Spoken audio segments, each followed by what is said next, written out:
It's finally here, man. Draft night is finally upon us, and the Minnesota Vikings have an opportunity to completely change the trajectory of this franchise and add on to a team that is already revved up, ready to go, and go all in for that Jerome Barty in 2021. And GM Rick Spielman, he's got to get it going. He's got to figure things out. You have 10 friggin' draft picks. This after classes of 15 last year, a record in the modern 7-round NFL draft, and then 12 the year before that. So, Rick, we know that you love your picks, but go get your guys this year. And I understand what happened with the Vikings in the offseason, where they were snug up against the cap, they freed up some money, they let some veterans go, and they're going to take care of some of their own. But never really addressed the offensive line yet again. I love Diesel, Dalvin Tomlinson. I love Patrick Peterson. I love Nick Candlelight Vigil. But the offensive line, still a point of contention. Now, I fully understand the people who are like, oh, well, they don't have to go offensive line first round. They can go in the third round.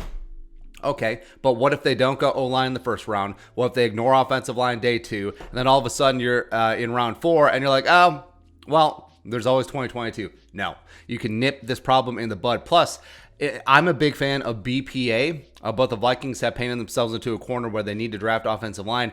Fortunately, through their error, it is syncing up that the best player available on their board potentially could be offensive line at 14. Or, of course, even if they trade up, that could certainly work out as well. So Rashawn Slater from Northwestern, Christian Darrisaw from Virginia Tech, Elijah Vera-Tucker coming in from University of Southern California. It's weird not to call it USC. Anyway, those guys could come in. They'd be nail driver starting week 1 for the Vikings, and they solve one spot for the offensive line. And yeah, maybe they ignored the offensive line in free agency and through moves this offseason thus far because they believe in Oli Udoh. They believe in Kyle Hinton. They probably believe in Dakota Dozier too, given the coaching staff. We don't know. But the Vikings have this great opportunity to finally nip the offensive line in the bud, protect Kirk Cousins, make sure that Dalvin Cook runs for 2,000 yards in the 17-game season, and Kirk with time protected. He's not going to pull big boners, not going to make mistakes, and he's going to get the ball to Justin friggin' Jefferson, who is ascending the heights to be the best wide receiver in the game. Adam Thielen is going to catch 25 red zone touchdowns again, and Irv Smith is going to be a top 5 fantasy quarterback. And this offense can be top 5 in Clint Kubiak's debut season as offensive coordinator. Defense is going to be fine. So not only do you have Tomlinson and Vigil and Peterson in the building, and Mac Alexander and Xavier Woods, by the way, what up? But you have so many dudes coming back from injury. Daniil, the real deal Hunter, the best edge rusher in the game, coming back from the herniated disc in his neck. Anthony Barr is back from the torn pec on a 1-year deal. Hungry, motivated, in a contract year, and wants to get some money one more time. There you go. And then also Eric Kendricks going to be back from his health issue. So let's go.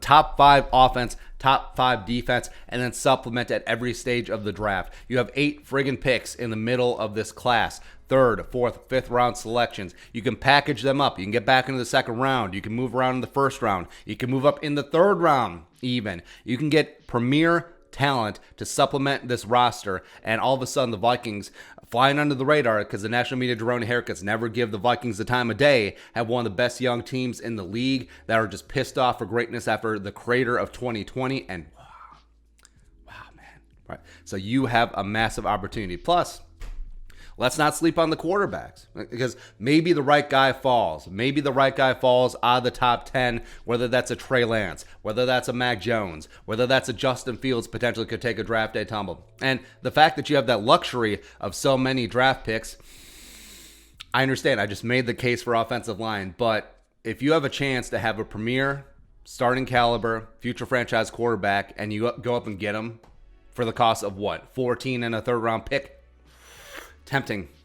Super tempting. And then be uber aggressive with your remaining 8 picks. Move up in the 2nd round. Get a Landon Dickerson. Get a Wyatt Davis no matter what. Get a Creed Humphrey. Get a Dylan Raduns. Get a Sam Cosmi. Get a, I don't even know. There are so many ways that the puzzle can fit together. this time around, where you can get premier talent, you can get your guy, you can get your future franchise quarterback, you can fix the offensive line, you can be the hero of the republic, because this could be a franchise-changing draft. All of a sudden, the bounce back from 2020, and then you have this bull market in 2021, and this team goes on a run because they got talent. And on defense, they're top 5. On offense, they can protect Kirk Cousins. All of a sudden, the offense takes off. So, wow. Rick Spielman, no pressure, man. No pressure over these next 3 days. It's only your job. It's only Zimmer's job. It's only Kirk Cousins' job. It's only everyone's job is on the line over these next 3 days. Basically, it comes down to, yeah, it would be nice to get the future franchise quarterback, but do you fix the offensive line or not?